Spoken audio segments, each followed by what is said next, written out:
From the heartland of America and the gateway to the West, good morning, good evening, wherever you may be across the nation, around the world. I'm George Norrie. This is Coast to Coast AM. Later tonight, scary things. Here's what's happening.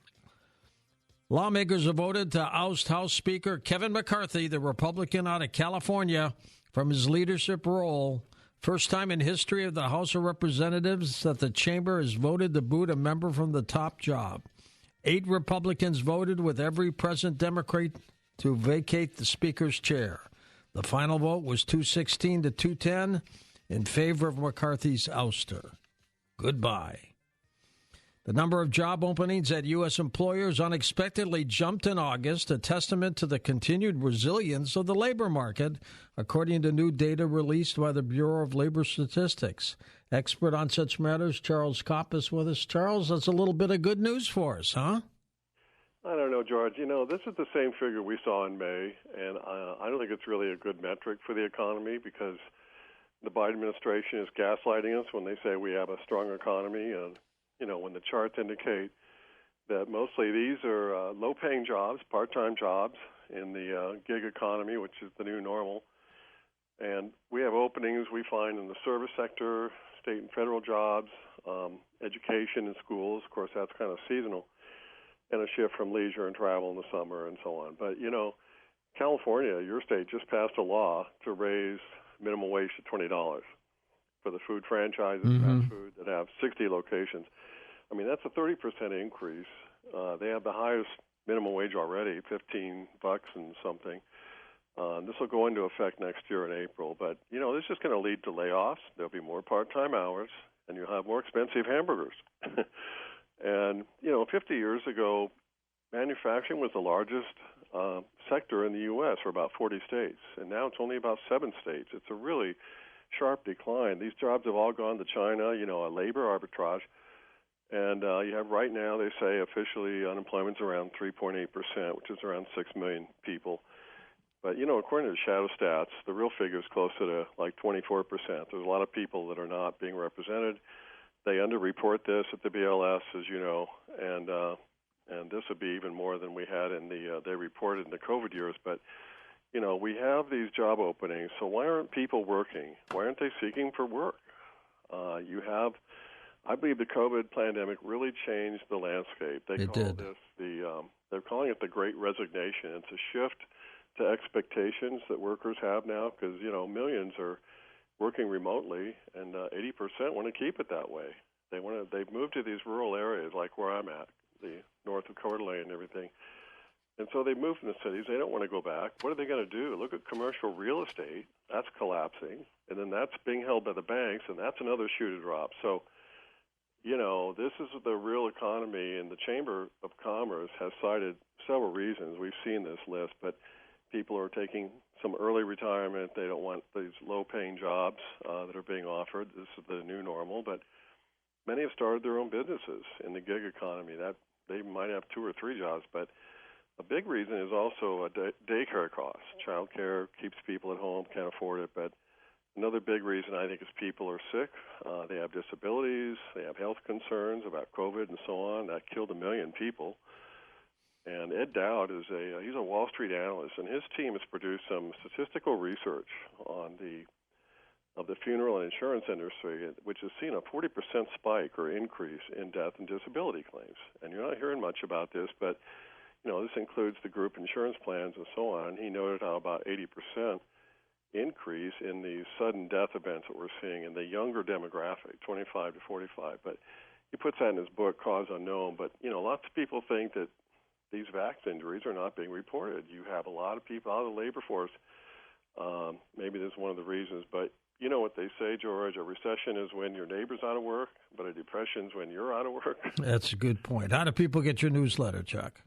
Yeah, they can go to idpconsultinggroup.com, go to the bottom there and sign up. If I can help people with precious metals, I've been self-employed and intend to keep it that way, so I can help people in that area too. Great. Thank you, sir.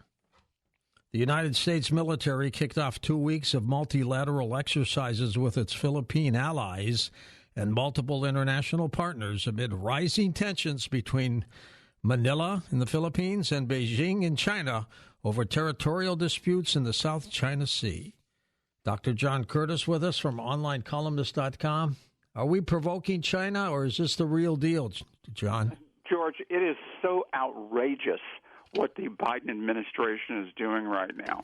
They're sending Chuck Schumer and Crapo from Idaho to China to try to, quote, mend fences and get an audience with Xi Jinping. It's not going to happen. And the only reason they're going there is because Micron Technology, MT, which is a $68, share stock, one of the staples in chip making, is threatened with losing the Chinese market, 50% of their business. So they're flying over there with the pretext of trying to create mend fences, create favorable relations, so that when the Asian, the summit goes on in San Francisco, this is the Association of South Asian Economic Summit, goes on in November, that somehow it'll induce Xi to come and sit on the sidelines and talk to Biden. Do you know how outrageous it is? They're engaged in war exercises against China and then expecting some kind of a détente. Biden has, with his national security geniuses, has been provoking China to the point of war, not just over Taiwan, but, George, creating a NATO-like force in Asia of willing South Asian nations willing to confront the Chinese. This is not going to win friends and influence people in Beijing. This is going to lead to World War III. And a front in Russia and a front in China is going to do this country in. And I heard McCarthy, who gave a very eloquent news conference basically after he lost his job, talk about Vladimir Putin as the new Hitler in Europe. This is the kind of crazy, sick narrative that we're getting today. Putin isn't about to attack a NATO country. He wants the U.S. to stop funneling arms and cash to Ukraine. It's that simple. And Xi knows it, and Narendra knows it from India, and Ramaphosa from South Africa, and Lulu from Brazil, that Biden provoked this Ukraine invasion by refusing to talk to Putin about new security arrangements in Ukraine and continue to arm them. So this idea that we're going to go to that Schumer, because he's concerned about, they're building a factory, a Micron factory in New York, and James Crapo of Idaho, they're going to go there to mend fences is outrageous. They're going there to save Micron Technology, and they're not going to do it because the U.S. foreign policy is warmongering and so aggressive. I had a guest on Sunday who thinks that we are in deep trouble with China. John, thank you. More than 100 dolphins died in Brazil last week, 100, and a local governor has declared a state of emergency as experts say additional deaths could be expected. The Brazilian Amazon continues to grapple with severe drought. Experts say that most likely cause of deaths because the lakes were high temperatures, as temperatures have exceeded 102 degrees Fahrenheit in the region. Up next, one of our favorite guests, John Hogue, back with us as we talk about the prophecies of Nostradamus. Good or bad, we'll talk about it next on Coast to Coast AM. And welcome back to Coast. George Norrie with you, John Hogue with us. John writes on the subjects of the occult, parapsychology, mysticism, and prophecy. Considered a world authority on Nostradamus, a best-selling author as well. His work has brought him international acclaim. He's been published in 18-plus languages and has appeared on more than 700 radio and television shows on at least 3 continents, maybe more. John, welcome back, my friend. How have you been? I've been great, George. Really busy. I mean, I definitely was really enjoying your first 2 guests because they're really telling what's going on out here in the world. There's so much happening right now. Oh, my God, yeah. And it's a whirlwind, and it's of history, as I've often said it would be in the 2020s. That's why I named them the Roaring 2020s. I started calling them that as far back as the 1990s. And look at all the things that we're seeing happening. The threat of World War III, the return of fascism, and all these things that were to happen at this time, a financial upheaval, all this. This is the Roaring 2020s. And the first half is the hardest part of it. Second half, it potentially can get better. Absolutely. I had a guest on Sunday night, John, that truly believes we're on the verge of an atomic war with Russia and China. And I'm saying to myself, God, please don't make this be true. Well, one of the ways that it can be avoided is like your guest Chuck and John, especially John, talking about it. I mean, I concur with a lot of what he's saying. And at Hogue Prophecy Report, we keep showing people these alternative things, naming names, getting data. What really is needed is the information. People have to start thinking twice about trusting their mainstream media. There's an alternative media that's out there, and it's not a bunch of crazy people. It's actually a lot of the talent that can no longer work in journalism in the United States have now gone independent. Just like the fellow in Coeur d'Alene going independent. A lot of the people after the COVID upheavals have liked being their own bosses, living at home, not going into the Piscean Age construct of 2,000 years, which is now ending in this Aquarian Age, which is really starting up in the 2020s. 20 centuries of centralization. Centralize your religions. Centralize your grids. Centralize your banks and your money. This is all beginning a 150-year unraveling because the Aquarian Age is the opposite of centralization. It's about individual sovereignty. And the teaching of the Aquarian Age is only when people are individual sovereigns, not sheeple, in a mass, being herded by the shepherd. It's the whole Piscean Age idea. I'm the shepherd, you're the sheep. It has a beautiful metaphor in the Bible, but it also has a bad side to it, and that is that you're not being sovereign individuals. It's only sovereign individuals that can understand that a true sense of community, not mobs of people ruled by a few elites. John, what was it about Nostradamus that captured your attention, and how long ago did that all start? It started in middle school.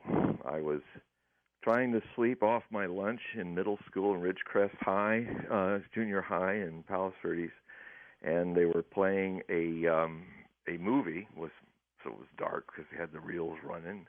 So I tried to put my head down on my classroom table, and then I'm seeing the old footage of Goebbels having all the Hitler Youth burning books in Nuremberg. Yeah. And I heard this man saying, 450 years ago, there was a prophet named Nostradamus, and then I immediately shot up from my dozing, sitting up straight, just like that, whoop, like that, like something like lightning. And my first impression was, that is the strangest name I've ever heard. But it had a familiarity, and at that time, that was a time as a tween into teen that I was. Lots of things of seeds were being planted that would sprout later in my life. Yes. I think I first heard about it from Orson Welles. Well, indeed. The Man Who Saw Tomorrow, with Orson Welles as the host, this is coming from somebody who, since 1987, has been in every Nostradamus documentary except maybe 2 or 3. And in this industry, I've been trying to tell people this is what people want, and they always go, yes, okay, and then it always comes out the same, dog and pony show, So I think there's only 2 documentaries that came almost close to what I wanted to do out of 200 in 4 continents. One was The Next Nostradamus, and the other was the other Nostradamus, which was comparing Edgar Cayce to Nostradamus. Those are the only two out of 200. And the problem is that no one goes back to the greatest documentary television ever did, and that is The Man Who Saw Tomorrow. That's right. Anyone's going to do it, they should start where it left off. It is amazing, truly amazing. When you analyzed the quatrains of Nostradamus, how difficult was it for you in the beginning? Because you're spot on many of them right now, if not all of them. Well, it is. I was fortunate not to fall into the traps that almost every author and amateur falls into. It is, and the other thing too is that I can't help but say this, and I'm not happy about it. Is that I look around at my colleagues, and I seem to be the last person who spent 20 years learning the 16th century French, who spent 20 years learning intimately how Nostradamus thought by being deeply immersed in the high Renaissance of France and what his bias would be, what he'd be doing.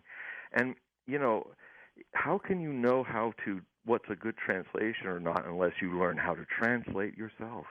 And it's so I'm literally, you're talking to, sadly saying it, you're talking to the last Nostradamus expert standing who's really done the work. I'd love to be proven wrong, but as far as a person who has had so much media exposure all over the world, I'm pushing 70. I'm already working on a project that will start coming out in 26, 27, and 28, which will be the ultimate study of Nostradamus, because frankly, no one has done the complete prophecies of Nostradamus, even me, who had a book that said it, a 950-page book that said it's complete prophecies. No. Well, I am going to, in 3 volumes, say it all, translate it all. What's your target date? Working on it. What's your target date for those? Well, there are going to be 3 big volumes coming out starting in 2026, 2027, 2028, and so it's I'm embarking on this journey like Wagner decided momentously that he had to do 4 operas to get the whole Ring cycle doing. It's a 26-year project. I'm updating stuff that I haven't seen in 26 years. And I've been doing it for years on top of all the many other things I do. And it's so 2026, 2027, 2028, when hopefully we're going to see changes in these influences of Pluto that are going to move out of oppositions and squares and into trines, harmonious developments, which means, it's brewing. It's coming. In a few more years of this, people are going to start, as Pluto is now passing over the birth sign of the United States. It has finished only 1 orbit in the entire history of our country. Jeez. And it's passing over its birth sign, and since 2021 and up to through 2025, it's making 7 passes, retrograde, direct course, and it's making number 6 right now. It started number 1 in January, February, influencing the birth sign of the term of office of our current president. So it was the beginning of it, where things started to unravel. Then it came again a little later when the country and the world shut down from the plague. That was in March of the same year. And the whole economic consequences that your first guest was talking about really, truly began. It started, the 3rd pass, I believe, was exactly 2 days before this current war, this Ukrainian NATO proxy war with Russia. And so, these things are lining up. We're now, between now and the 7th pass, which happens right before the election. This is biblical stuff. It's just like, and on top of that, I'm not even talking about the grand eclipse that's going to come in that next year in October, which literally crossbars the shadows of the great eclipse of 2017, which are literally marking the end of the American hegemonic era. They're going to be unbelievable times for us. John, we're going to take a short break and come back and talk more about the prophecies of you and the prophecies of Nostradamus. John's website linked up at coasttocoastam.com. And welcome back to Coast to Coast. John Hogue is with us. We'll take calls with John next hour. John, I remember you and I were together during the presidential election when Hillary and Donald Trump were running, and you made the prediction that Hillary was going to win. Then you thought you had lost, and I had to step up and say, John, don't forget, she won the popular vote by almost 3 million votes. Technically, she did win that way. Remember that? Yes, I remember that. I mean, the reason, what I discovered when that happened, I was enjoying a euphoria of, at last, after 13 tries or so, being wrong. And the experience of being wrong was so much fun that I just kind of lost it there for a bit, and then you kind of pulled me back. So here we are again. Now, we don't know who the candidates are going to be yet. It's a mess. Donald Trump mired in legal issues and everything. There's talk that Hillary might decide to run against Biden and come back, and there's talk that Biden may not even run. I may be putting you on the spot to ask you for a prediction now because we don't know who's running, but what are your thoughts? My first comes to mind is that what I said before about Joe Biden before he was elected, I still am holding firm on. The only thing that's changed is I am surprised that he's lasted this long. But basically he is not going to be running. There's no way at the level of ill health that he is incurring that he's going to be capable of doing much even the next few months. So it's tragic, and it's also unbelievable to me because, I was warning about this coming in 2018. I said, yep. Elect a man who is not have the capacity to be president. And so this has become one of the most disastrous presidencies in American history, in world history, because of it. And so there's a lot of movement going on out there. But something came to me that was kind of unexpected, like a lot of prophecy can be. I suddenly, everybody's been talking about how Kamala Harris is she really wants to run, and she feels that she's the next to succeed and all. And then it dawned on me, this idea. The best way, if you're a person who doesn't want Kamala Harris to run, is to invite her to run against Gavin Newsom. And given that she was the worst campaigner I've ever seen, I mean, the reason why no one knew, she was one of the first people to get out of the Iowa caucuses back in 2020 because she couldn't even make 1% of the popular vote. So, let the fruit salad make speeches. Let the mediocrity have its way if she wants to run. It's the one thing that Einstein used to say is the difference between genius and mediocrity is that genius knows its limits. So I think she will be out even before the Iowa caucus. And so then it will be interesting to see where Newsom comes. I mean, he's certainly not the greatest choice because of his afflicted Mars, and which we talked about before, I think, in the last show a few months ago. And Biden probably going to be out soon. So the most interesting person that's running at this moment is Robert Kennedy Jr. Yeah. And he sends me a text every once in a while, by the way. Well, I'm feeling about him that he will be better than Ross Perot as a third party, and better than even Teddy Roosevelt, way, way back in the Bull Moose Party back around 1912. Who will he pull votes from, the Republicans or the Democrats? Both. That's what makes him and he finally has, the Kennedys are stuck being Democrats, and he's finally made that almost genetically difficult jump. Yeah, I know. And next week, I think, if it's not this week coming or this week, that he's going to make his official announcement early enough to really start the grueling task of getting on all the ballots in 50 states, which you got to start now. And, he is going to take a lot of people away from Trump because he has a populist side. I mean, he appeals to both sides, and he appeals also to a whole lot of Democrats who don't like, over the last several cycles especially, seeing their candidates rigged out of the primaries. And so Kennedy got smart. He said, I'm not even going to waste my time in the primaries because it's bogus. And he'll be there, constantly reminding people, as this pathetic show that happened in the 2020s when once Biden got one victory under his belt in South Carolina, suddenly Barack Obama began making phone calls and playing kingmaker, and suddenly everybody, long story short, in a few weeks, all the competitors, except for one or two, one being Tulsi Gabbard, the other the senator from Vermont, they all were promised some kind of cabinet thing, a little graft here, openly done.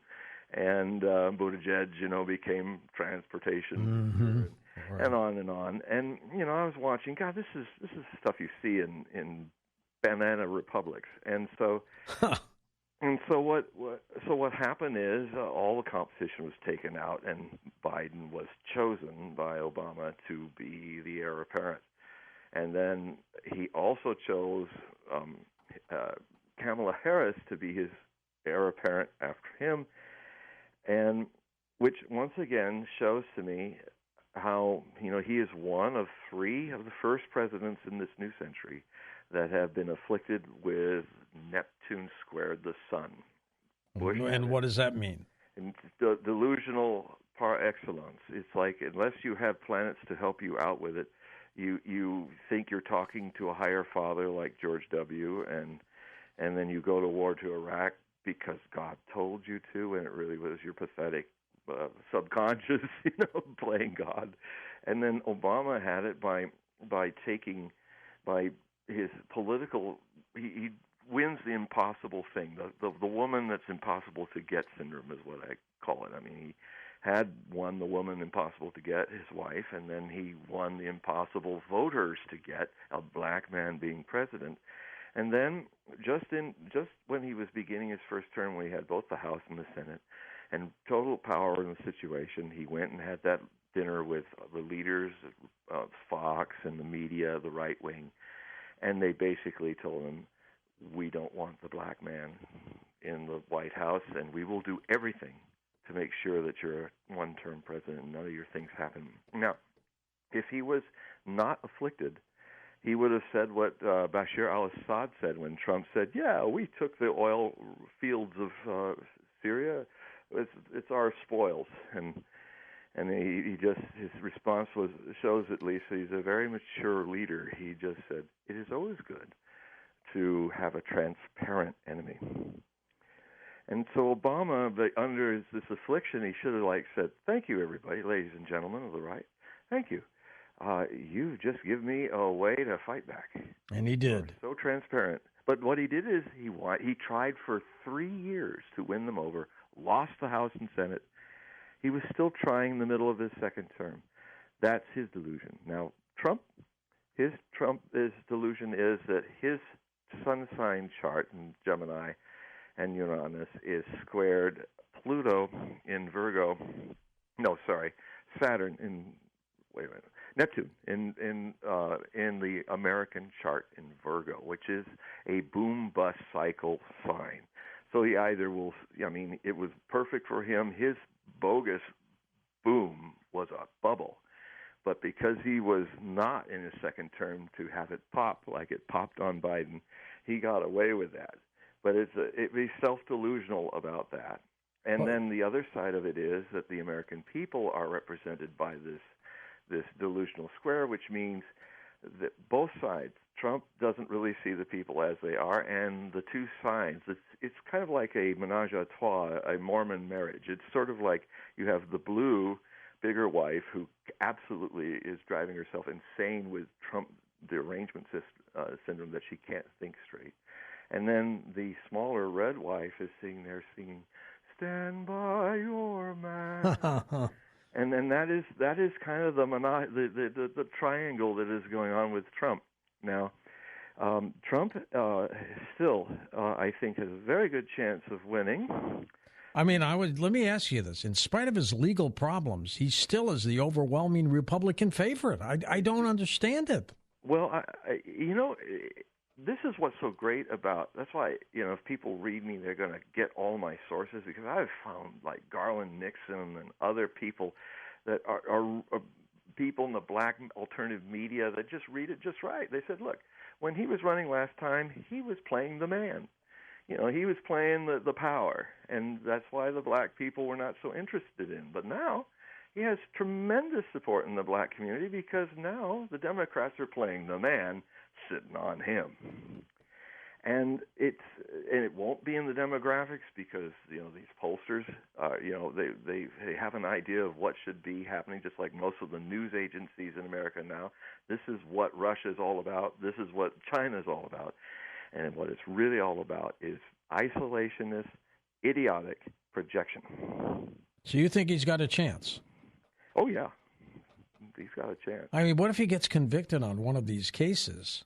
Then what happens? Well, there was a hopeful sign, I think, this week when they were trying to get a case that going. I mean, the one that's going on now is a fraud case. It's not criminal. The Supreme Court sat on it and said, the Supreme Court is showing that they're not going to let them cross a line where they try him for treason and they're trying now to get a case where he can't run, where he's taken out, because in the cases they're doing now, he could be he could be in jail and he'd still be able to pardon himself and still run and pardon himself. I highly recommend that you have Robert Barnes. He's one of the best lawyers, guest sources I have, and have him on your show talking about all this legalese that's happening with Robert Barnes. VivaBarnesLaw.com. He's on Locals. So Robert Barnes, a very good source of mine. Strange times ahead. Yes. Is there any good news out here? Well, there is actually a tremendous amount of good news. If you're from Africa, if you are from Latin America, if you have been in Asia under the boot of the U.S. Sanctioning dollar, weaponized dollar, the move that happened with Russia opening to Africa, there's the BRICS rising, the BRICS nations rising, is now an alternative to the dollar. And this is what's going to cause the rapid change for America, which, by the way, this end of hegemony in America is actually going to lead to a far better era for us, where we come home being Americans, not policemen. This is so unnatural for us to be doing this. But people got to understand that we've got a deep state division, a part of the deep state, which is addicted to war and hates peace. And there must, I'm seeing it happening. People are starting to get riled, and that's because Pluto is moving out of Capricorn, and soon it's going to start in these last two swings over the birth sign. It's going to be a few degrees into Aquarius, where it will eventually be by 2026 until 2044. So it is the time of revolution. Remember, we conceived our freedom in the Declaration of Independence when we were born as a country. But just a year after that, it was the rest of the American Revolution was all through the actions of an Aquarius revolutionary Pluto, which later happened which will happen again in the 2030s, the same signs that caused the French Revolution. And this is where revolution becomes active. Capricorn designs the architecture, Aquarius acts upon it. Indeed, indeed. And by the way, you're now doing Zoom one-on-one readings for people, aren't you? I am, yes. It's after a long hiatus of 26 years, I came back in 2018 to do readings again. Good for you. And it's the same way I read the world. It's lots of fun. It's always been an amazing journey with each person. And so, if you want a reading, just write me at HogueBulletin@HogueProphecy.com, or you just go to my website, HogueProphecy.com. You'll see you'll see the blurb right at the top there on Hogue Readings in red, and then you just click on that email, put Hogue Readings, and I'll get right back to you. Super. We're going to come back and take calls with John. We're not doing readings tonight, folks, but we're taking questions about Nostradamus and John Hogue when we come back.